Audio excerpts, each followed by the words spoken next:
कैसे हो आप लोग। इस समय बज रहे रात के 10:30 और मैं आपके लिए एक नया वीडियो लेकर आया हूं जो बनाने जा रहा हूं न्यूक्लियोफिलिक सब्स्टिट्यूशन इन हैलोएरीन्स। इसके पहले आप लोगों ने हैलोएल्केन में न्यूक्लियोफिलिक सब्स्टिट्यूशन पढ़ा और एलिमिनेशन पढ़ा, रिएक्शन विथ मेटल पढ़ा, रिडक्शन पढ़ा। जिन लोगों ने ये वीडियो इसके पिछला वीडियो नहीं देखा, इसको देखने से पहले पिछला वाला वीडियो देखें ताकि आपको हर एक कॉन्सेप्ट और अच्छे से क्लियर हो जाए। क्योंकि इसमें जो न्यूक्लियोफिलिक सब्स्टिट्यूशन है इसको पढ़ने के लिए एल्किल हैलाइड का जो सब्स्टिट्यूशन है वो डिफरेंट टाइप का होता है, वो भी पढ़ना चाहिए। इसलिए हम लोग नया टॉपिक तो लेके आए हैं, लेकिन इससे पहले वाले से ये रिलेट है। तो चलिए, अगर आपसे सिंपली क्वेश्चन पूछ लिया जाए कि बताइए, ये बहुत पॉपुलर क्वेश्चन है कंपटीशन का भी, कि हैलोएल्केन और हैलोएरीन्स में कौन अधिक रिएक्टिव है। अगर ऐसा क्वेश्चन पूछें तो ज्यादातर बच्चों का आंसर ये होता है कि हैलोएरीन्स ज्यादा रिएक्टिव है। वो बेंजीन वगैरह देख के उसको रिएक्टिविटी अधिक बता देते हैं, पर ऐसा नहीं है। हैलोएल्केन मोर रिएक्टिव देन हैलोएरीन्स, चाहे कुछ भी हो जाए। क्यों ऐसा हो रहा है अब जरा देखते हैं। देखिए, कोई चीज रिएक्टिव होने के लिए इसका कार्बन क्लोरीन बॉन्ड का टूटना बहुत जरूरी है। कब? अगर ये आसानी से टूटेगा तो कहेंगे ज्यादा रिएक्टिव है, अगर ये डिफिकल्टी से टूटेगा तो कहेंगे कम रिएक्टिव है। तो चलिए इस पर डिस्कस कर लेते हैं। इसका पहले तो हाइब्रिडेशन, इस कार्बन का हाइब्रिडेशन sp3 है। क्यों? 4 बॉन्ड यानी 4 बॉन्ड है इसके पास, 4 बॉन्ड का हाइब्रिडेशन sp3 होता है। अब यहाँ बात कर ले, 4 सिंगल बॉन्ड है ये। यहाँ बात कर लेते हैं, यहाँ पर 4 बॉन्ड है पर एक सिग्मा एक पाई बॉन्ड है, इसलिए इसका हाइब्रिडेशन क्या हुआ? sp2। एक भी डबल बॉन्ड आने पर उसका हाइब्रिडेशन sp2 होता है। अब sp3 और sp2 की इलेक्ट्रोनेगेटिविटी अगर कंपैरिजन करें तो ये मोर इलेक्ट्रोनेगेटिव होता है देन इससे, यानी sp2 वाला अधिक इलेक्ट्रोनेगेटिव होता है sp3 वाले से, क्योंकि इसमें s कैरेक्टर ज्यादा है। s कैरेक्टर कैसे? जैसे कि मान लीजिए टोटल 100% अगर माना जाए तो 25% s इसमें, 75% p इसमें 33.3% s कैरेक्टर, 66.6% p कैरेक्टर। तो ओवरऑल देखा जाए तो इसमें कम s कैरेक्टर, इसमें अधिक s कैरेक्टर। अब रही क्लोरीन की बात, वो तो बराबर इलेक्ट्रोनेगेटिव है दोनों में। अब इन दोनों की पोलरिटी की बात हो तो इन दोनों का जो डिफरेंस है इलेक्ट्रोनेगेटिविटी का और इन दोनों का डिफरेंस है, यहाँ डिफरेंस अधिक मिलता है, इसलिए ज्यादा पोलर है, इसलिए हमने पोलर लिखा है। मोर पोलर इसको कह सकते हैं आप। इसमें डिफरेंस कम है, इसलिए यहाँ हमने लेस पोलर लिखा है। अब रिएक्टिविटी की बात, तो आसानी से जब पोलर होगा तो ब्रेक हो जाएगा, तो मोर रिएक्टिव, ये लेस रिएक्टिव हो गया। और एक चीज से निकाल सकते हो, ये सिंगल बॉन्ड है प्योरली, तो इसलिए बॉन्ड लेंथ इसका ज्यादा होगा। ये पार्शियल डबल बॉन्ड कैरेक्टर रखता है। क्यों? क्योंकि क्लोरीन का जो लोन पेयर है इसके साथ कॉन्जुगेशन में है, यानी अल्टरनेट पोजीशन पे है, इसलिए ये यहाँ पर शिफ्ट हो सकता है। अगर ये शिफ्ट हो गया तो डबल बॉन्ड कैरेक्टर आ जाएगा, और डबल बॉन्ड कैरेक्टर आ गया तो इसका मतलब हुआ कि इसका बॉन्ड लेंथ सिंगल बॉन्ड के कंपेरिजन में कम हो जाएगा, तो बॉन्ड ब्रेक करना भी डिफिकल्ट हो जाएगा। इसलिए हम बोल सकते हैं दो रीजन से कि ये मोर रिएक्टिव है देन दिस, यानी haloalkane more reactive than haloalkane. आप स्क्रीनशॉट भी लेते रहिए साथ में। फिर हम लोग जो हेडिंग हमारा पढ़ा है उस पर डिस्कस करते हैं। तो देखिए, एक चीज आप क्लियर हो गया कि यहाँ पर न्यूक्लियोफिलिक सब्स्टिट्यूशन इतना आसान तो नहीं होगा जैसा कि हम लोगों ने पहले पढ़ लिए है। जैसे इसमें आसानी से हम लोग करते थे क्या, किसी भी सोडियम हाइड्रोक्साइड, सोडियम का कोई भी कंपाउंड, जैसे सोडियम हाइड्रोक्साइड, NaOH या सोडियम से लगा कोई भी कंपाउंड की रिएक्शन कराते थे तो Cl हट जाता था और वो न्यूक्लियोफाइल आके जुड़ जाता था। पर यहाँ इतना सिंपल नहीं होगा, ये बहुत डिफिकल्टी से न्यूक्लियोफिलिक सब्स्टिट्यूशन रिएक्शन करता है। वो डिफिकल्टी क्या है? यानी हाई टेम्परेचर, हाई प्रेशर से रिएक्शन कराना पड़ेगा। जैसे आप लोग को यदि कोई काम करने का मन नहीं करता है तो प्रेशर डाल के वो काम कराया जाता है, ठीक वैसे ही यहाँ पर ये आसानी से रिएक्शन नहीं करना चाहता तो प्रेशर एंड टेम्परेचर से रिएक्शन करवाया जाएगा। चलिए करवाते हैं हम लोग। चलिए सब्स्टिट्यूशन का कुछ देख लेते हैं जो मोस्ट इंपॉर्टेंट है। तो पहला हेडिंग हम डाल देते हैं सब्स्टिट्यूशन बाय OH ग्रुप। यानी OH ग्रुप के द्वारा सब्स्टिट्यूशन, जैसा कि पहले पढ़े थे। क्लोरीन है ही है आपके पास, बेंजीन रिंग से जुड़ा हुआ।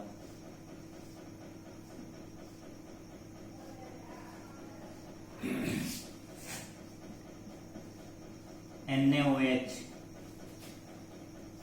इसकी रिएक्शन हम लोग कराते हैं। देखिए, अगर ये हेलो एल्केन होता तो सिर्फ NaOH से क्रिया कराते रिएक्शन हो जाती, पर यहाँ सिंपल नहीं है, इसलिए टेम्परेचर अधिक लेना होगा। कितना? 623 केल्विन आपको लर्न रहना चाहिए, और 300 एटीएम। अब आप देख सकते हैं कितना ज्यादा एटीएम प्रेशर लग रहा है। थोड़ा सा मीडियम भी HCl ले लेंगे तो अच्छा होगा, आसानी से होगा। इतना चीज लेना पड़ रहा है तो क्या होगा फिर? OH इसका जगह लेगा, Cl इसका जगह लेगा, यानी OH यहाँ आया बेंजीन रिंग के साथ,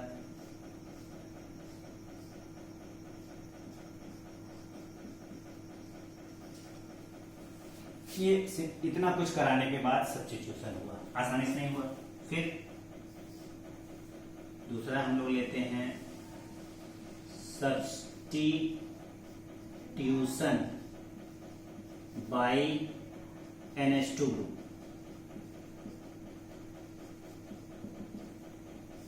NH2 ग्रुप के द्वारा सब्स्टिट्यूशन, जैसे OH ग्रुप के द्वारा देखे वैसे NH2, वो भी सिंपल नहीं होगा। अगर हेलो एल्केन होता तो NaNH2 से हम करा देते, पर यहाँ ऐसा नहीं है, इसलिए हमें इस रिएक्शन को कराने के लिए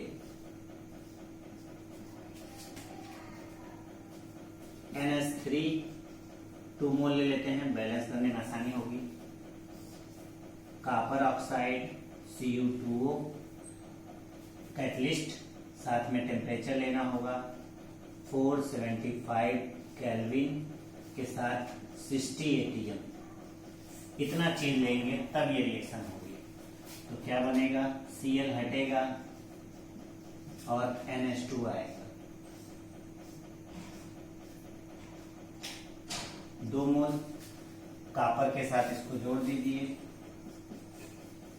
CuCl या Cu2Cl2 भी बोल सकते हैं आप, और H2O बना दीजिए। ये रिएक्शन हो गया।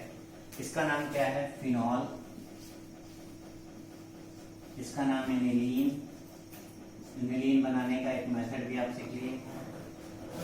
एक और reaction substitution by CN group के द्वारा भी हम सब्स्टिट्यूशन करा सकते हैं। C नंबर साइनाइड के द्वारा।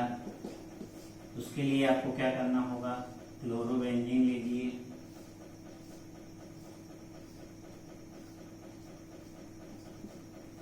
और CuCN से रिएक्शन कराइए। अब यहाँ भी टेम्परेचर आपको देना पड़ेगा 475। थोड़ा सा पायरिडीन लेते हैं,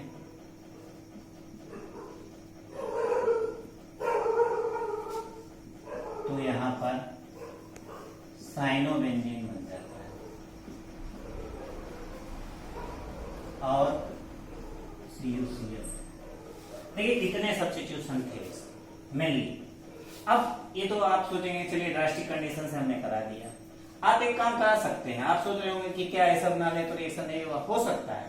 तो इसके आर्थो या पैरा पर कोई विथड्रॉइंग ग्रुप लगा देंगे, इलेक्ट्रॉन विथड्रॉइंग ग्रुप, तो ये कम टेम्परेचर प्रेशर पे रिएक्शन पॉसिबल हो सकती है। तो हम लोग करते हैं।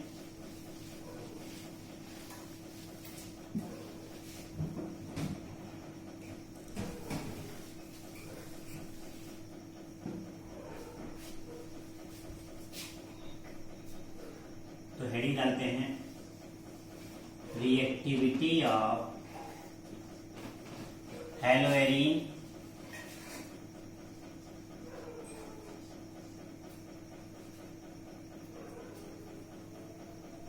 by substituting electron withdrawing group। कहने का मतलब अगर इलेक्ट्रॉन विथड्रॉइंग ग्रुप को हम लगा दिए हेलोएरीन पर, तब उसका सब्स्टिट्यूशन कैसे हम देखते हैं। चलिए देख लेते हैं। ठीक है, पहले हम सिंपल स्टार्ट करते हैं। जैसा कि पहले हम लोग किए थे, अगर कोई सब्स्टिट्यूशन नहीं लगा है, क्लोरोबेंजीन है सिंपल, तो हम लोग को NaOH लेना पड़ता था। और कितना टेम्परेचर लेना पड़ता था, अभी जस्ट पढ़ा है 623 और एटमॉस्फेयर 300 ATM ये लेना पड़ता था। और ये डाइल्यूट तो है ही है, HCl ले लेते थे तो रिएक्शन हमारा हो जाता था OH। अभी जस्ट पीछे हम लोग पढ़े हैं side product NaCl।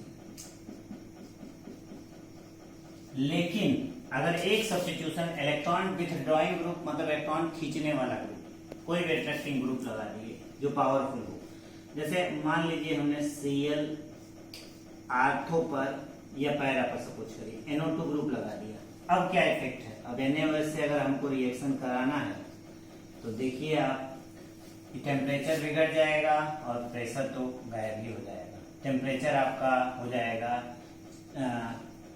433 kelvin, 433 kelvin के आसपास आपका टेम्परेचर देना पड़ेगा। बस इतने टेम्परेचर से आपका काम हो जाएगा। और बहुत अधिक अगर प्रेशर लगेंगे तो 60 के आसपास, तो क्या हो जाएगा, यहाँ NaOH आराम से आप ले सकते हैं। Cl 60 ATM मान लीजिए प्रेशर, तो Cl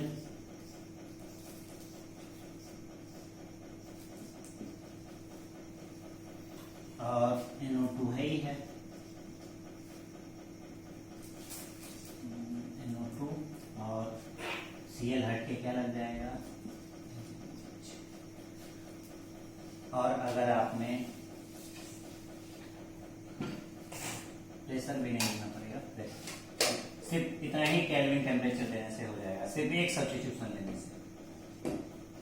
चलिए, अगर हमने दो सब्स्टिट्यूशन ले लिया,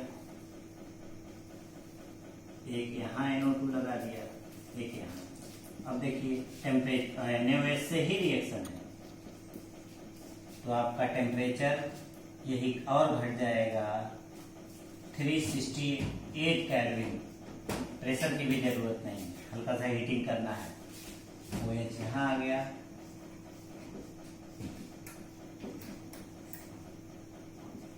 NO2 और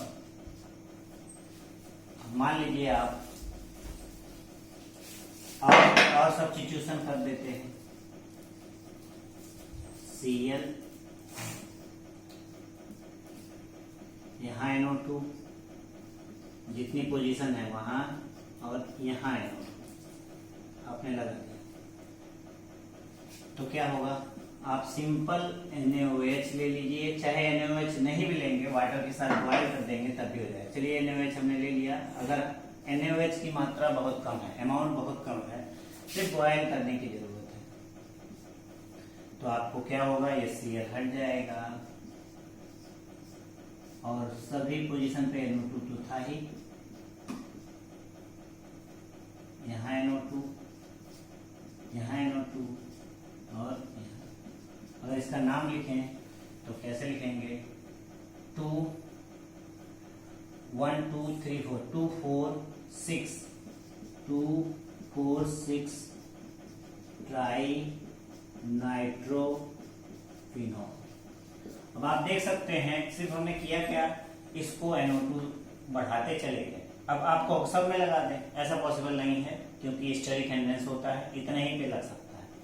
तो इतने पे NO2 लगाने से हमने देखा कि हमारा सिंपली ये रिएक्शन होता चला गया। अगर बॉयल ना भी करें तो भी ये रिएक्शन हो जाएगा, क्योंकि ये NO2 लगने से इसकी रिएक्टिविटी बहुत बढ़ गई और Cl हट गया। आसानी से हटने में पोलराइजेशन बहुत आसानी से हो गया, जिससे रिएक्शन कंप्लीट हो गया। ये था आपका हेलो एरिन्स में न्यूक्लियोफिलिक सब्स्टिट्यूशन रिएक्शन। अगर आपको ये वीडियो पसंद आ रहे हैं तो लाइक, सब्सक्राइब और शेयर जरूर करिए। Thank you watching my video.